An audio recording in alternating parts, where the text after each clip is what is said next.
Might stumble a few times, but you're gonna make it, yeah. When you get your chance to shine, I hope you take it, yeah. 'Cause we're all destined for greatness, oh, and I believe your success, yeah. 'Cause we're all destined for greatness. Get up, no time for excuses, yes. I got faith in you, and what those hands can do. I got faith in your goals, faith in your dreams, faith in your words. When you speak with me, faith in your mind, faith in your ideas, watching your birth. Hello, and welcome to Let's Talk CNA Show, a show for CNAs by CNAs. I'm your host, Wendell, and this is my lovely co-host, Angel. Hello, and we are here at Maravilla Care Center in Phoenix, Arizona. Yay! And today we will be talking about the compassion of the male CNA. That's right, Angel, and we have two special guests here to help us with that. All right. Well, Angel, are you ready to start the show? I sure am. Well, in that case, let's Superman the show. Let's have a conversation. Let's talk CNAs. Let's talk CNAs. Let's talk CNAs. Okay. Let's have a conversation. So, can you introduce yourself and tell us your name and how long you've been a CNA? Well, my name is Anthony Alvarez. I've been a CNA coming close to 5 months.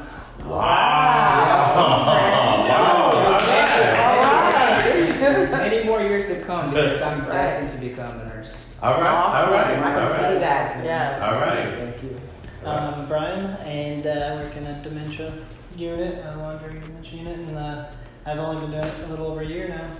Wow, you guys are shocked me, man. Yes, sir. Wow, that's awesome. That's I awesome. could probably teach the old schoolers.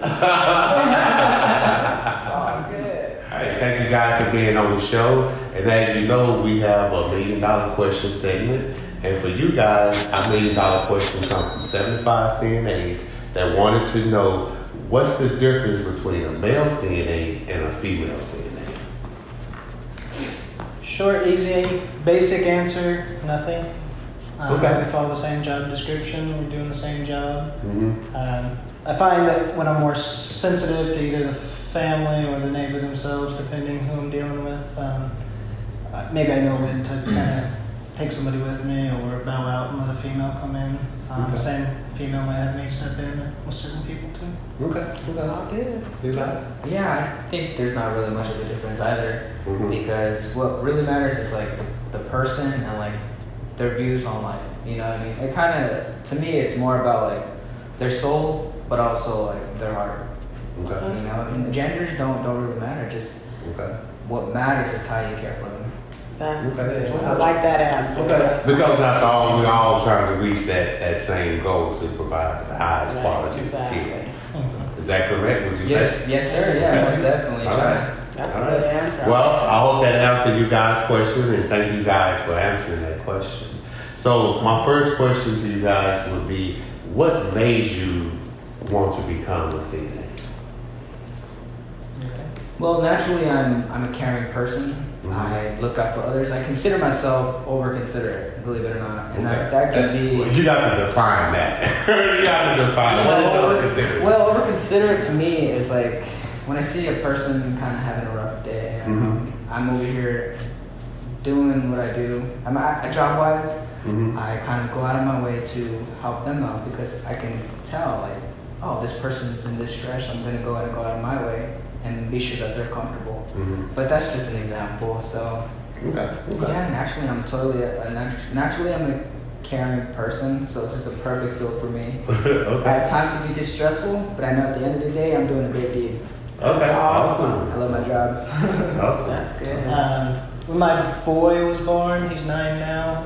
There was a male CNA taking care of his mother, and that kind of planted the seed. And it wasn't until 8 years later I had come back to that thought 2 or 3 different times. Like that might be good. That might be a good path. And then I finally did it just over a year and a half. Maybe getting on a year and a half ago. And so I thought if I can't be rich, I want to be fulfilled. I want to go home. Why not? Why not? If I can't do a job that's going to make me a millionaire, I'm going to go home feeling like I didn't waste my day. And that's right. I haven't had a day where I feel like I didn't make a difference in somebody's day and somebody's life. So I like feeling that, I'm not working retail where it didn't matter if I was there or not, anything like that. I'm going home feeling like, okay, well, if I wasn't there, it would have been that much harder on that person, or I feel like I'm making some version of a difference in this life. That's awesome. So when you make a difference, it is like you feeling like $1 million. I still be struggling in some ways. You feel like $1 million though. So that's why you made the other person feel too. So that's awesome. That's right. I know when I first started as a CNA, I mean, it was different for me as well. I saw all these female CNAs around me. I really didn't know how they viewed me. And all I know is I wanted to make a difference. That was my whole goal. That was my whole purpose. Is I wanted to make a difference. So when I listen to you guys, to your answers, I can really appreciate that. Okay. Well, I have a question here. What would you say to your female coworkers? Uh-oh. Because I'm a female in here. I feel outvoted. What would you say? In regards to anything specific? just put it out there. In my own personal experience in my unit, I have gratitude because in the very seldom instances where I do need to have them with me in something, if a family is maybe not the most comfortable with me providing care, there's never I don't have any negative squawking, nothing complaining, I get the help I need, and honestly I think there is a dynamic, and I've discussed that with my wife and stuff. I think I have a different dynamic with the coworkers than if it was a female to a female sometimes interacting, where I don't know if I'm a novelty being the male, or if it's just I'm the one that's kind of different and out of. I never heard it put that way, but I don't know if it's that's Brian, he's Brian. Sure, I'll help him, but I don't ever really feel like they feel like I'm not doing my work if I need help, or I get people jumping in and helping me. So I appreciate all my coworkers, and they are mostly females. That's awesome. So would you say I appreciate your help? Or I appreciate you just having me here? I appreciate working with you, honestly. I make a point to tell, especially PRNs that pick up, I say, thank you for your help today. I appreciate you picking up, in hopes of it happening more often, because it's pretty obvious who you want to work with again, I think, a lot of times when you're helping them and they're helping you. Pick that out real quick. So I try to make a point to say, hey, thanks for picking up. I hope you want to do it again. It'll make the day easier. So. That goes a long way. It really does. When you tell people that you appreciate them. Yeah, it does. It really does. Just that, like someone acknowledging that and appreciating you, it does go far. I love that you said that. But what I would say is make some room, because here us males come, us male CNAs, and I know we're coming strong. I get that the field is dominated, but make some room. Here we go. You guys are doing a great job. Let us do a great job also. All right, y'all have to appreciate that. But every time I talk about we're gonna do this show or we celebrate Male CNA Day, the females, they always say, well, what about a female CNA day? I said, we dominate this profession. I said, come on, leave some room for the fellas, because they're coming up. Yeah. And they're just like, whatever, come on. So, that's why this is very important. Because really, I like that. And I said it again because really. Give us a chance to shine. Give us a chance to shine. We got to give the fellas a chance to shine. Because we, Give us that chance. That's why we're doing this show. We're trying to make the male CNA shine. Give us that opportunity. Yeah. That's awesome. That's awesome. So, what are some of the challenges you deal with on a day-to-day basis? As a male CNA or a CNA in general? Well, as a male CNA. What's the male CNA? I guess one of them is like having to be like considered the strong one. Mm-hmm. Like, you know, there's some residents that can seem a bit hefty, like trouble to lift. So like they kind of assume like, oh, that's the male CNA, let's call him. Mm-hmm. And don't get me wrong, I love going out of my way and helping whoever needs help with. But I guess like that assumption that we're always gonna be there because, you know, we need a little break here and there. Mm-hmm. Sure, we got the guns, but we need just a tiny amount. You know, and I'm glad you said that. You know, I spoke to you guys briefly before the show, and I was telling you guys that I thought I brought my papers that showed the findings that I did 6 years ago about male CNAs, and one of those findings were female CNAs seen us as just as strength and not for that compassionate person that we can be and that we are. Oh yeah. You know, so make sure if you get a chance, read that paper, read those findings, and I'll make sure that you guys get a copy of that as well. Cool. Okay? Yeah. So, I'm sorry. He touched on part of it. I guess I get a little bit of that, like, you know, when it comes to doing extra lifting or needing, if in my unit, a rare instance of needing, you know, maybe to help somebody turn, or if they're fighting or swiping or whatever, you know. Honestly though, like, I work with a lot of people that have been in the unit and the field in general in a long time, so I don't get a lot of it, like, and it's a real honest answer that I don't get a lot of particular to male CNA struggle. The only thing in recent memory has been due to current, you know, events in the news. I have a couple family members that have not been so comfortable with. Right. I was the first to say I'm recognizing this as the second it started, and I got a female to come with me, and then I ended up, you know, bowing out and taking care. I was being sensitive to everybody's needs there, and I understood that fine, but I think I'm lucky in the sense that I don't get a lot of like specific problems because I'm a male in my unit and where I'm at. That's good. That's awesome. That's awesome. Yeah. So, you know, I know like when I first started in the field as well, you know, there was that resisted, you know, where females, family, residents, family, you know, was like, oh, I don't want a male. I like you, but I don't want you, you know. But then in the end, because they saw that, hey, I'm working from my heart, that I'm not just working, you know, for money. Yeah. It was like they loosened up a little bit and you know, say, okay, well, can you come with Lucy and why she do that? Because she needs to transfer a mother or father or whatever the case may be. But in the end, you know, I begin to understand, just like you know, you have to respect everyone's feelings on that. And I think I actually built that up a little more in my head. I kind of thought I was going to get more of that, but honestly, with our residents, I don't think I've had anybody specifically tell me they prefer not to. You know, there was a few that knew they just didn't assign males to their area, and that was fun. But I haven't had anybody turn me away so far. It's a year. That's awesome. That's awesome.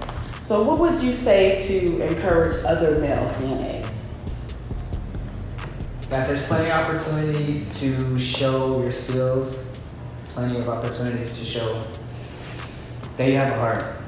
You know, because not many males are fit for the job. You know, some just don't see themselves in the field. But as soon as you're in the field, you just feel like a whole nother person. Because you know, at the end of the day, you're really doing a lot. That's true. I'd say maybe reaching out to, you know, another male in the field.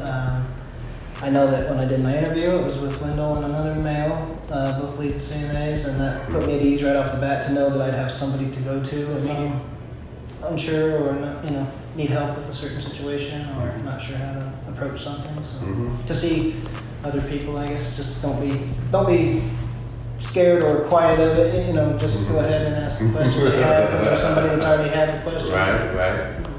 That's understandable. That's awesome. So, we'll conclude it with this. Is there any last word that you would like to share? Any last words? I definitely got some work. He's thinking. Deep thinker. I feel like most of what I have thought about doing has been addressed in one way or another. Again, like it just don't be silent about it. Ask your questions and figure it out, and go to other people that have done it. If that's what's stopping you from doing it, I guess you got to have something in you that wants to help and spend your day doing something for somebody else. And so if you already got that in place, that's half your struggle, that's half of it, and just figuring out a place to work and a place to do it is the other part. Like that. Straight from the heart. Straight from the heart. I like that. Yes, sir. Yes, sir. I guess one thing I have to add is that a lot of these neighbors, they don't have a lot of family around. So just know that when, as a male CNA or as a CNA period, you're doing a lot for that person, because rarely do you see a family member come continuously or consistently, and because we're there behind the scenes doing the job and for providing the best care that we can, that we're practically their family. So if you're family oriented or you care about people in general, I highly recommend you coming to CNA. Alright. Hey, I second that. So I want to add, as a female CNA, that I want to let you guys know that as for female CNAs, we do appreciate you guys. You guys are the strength of healthcare, and we depend on you guys. And you guys have that compassion that we have our compassion, but you guys have that different type of compassion that the residents see and need. So, a lot of the people at my facility, they'll be like, go get so-and-so, go get the guy, yeah, we know you're good and everything, but go get him, you know what I'm saying? So it's a lot of that. So, to let you know that we appreciate you and we need you there. We might sit up there and, talk mess and act up or whatever, because that's what we do. That's what they do, right? We're emotional creatures, but we need you guys. And I know in the news and a lot of different, stereotypes and stigma they have about male CNAs, but for reals, overall, male CNAs are very compassionate, more than a lot of females. So I just want to give you guys the props that you have. Thank you. All right. Well, Eli, thank you for being on the show. Appreciate you having me. Brian, thank you for being on the show. Thank you so much. Well, Wendell, we had an amazing show. Don't you agree? We sure did, Angel. And I would like to leave you with this quote by Malcolm X. A man that stands for nothing will fall for anything. Ain't that the truth? It is. I lied on that. All right. And make sure you check us out on YouTube, Instagram, Facebook, and Twitter. That's right. And we'd like to thank our special guest for being on the show. And we'd like to thank you for watching the show. And we'll see you next time on Let's Talk CNAs, where knowledge is empowerment. Let's have a conversation. Let's have a conversation. Let's have a conversation. Let's have a conversation. Let's have a conversation. Let's have a conversation. Let's have a conversation.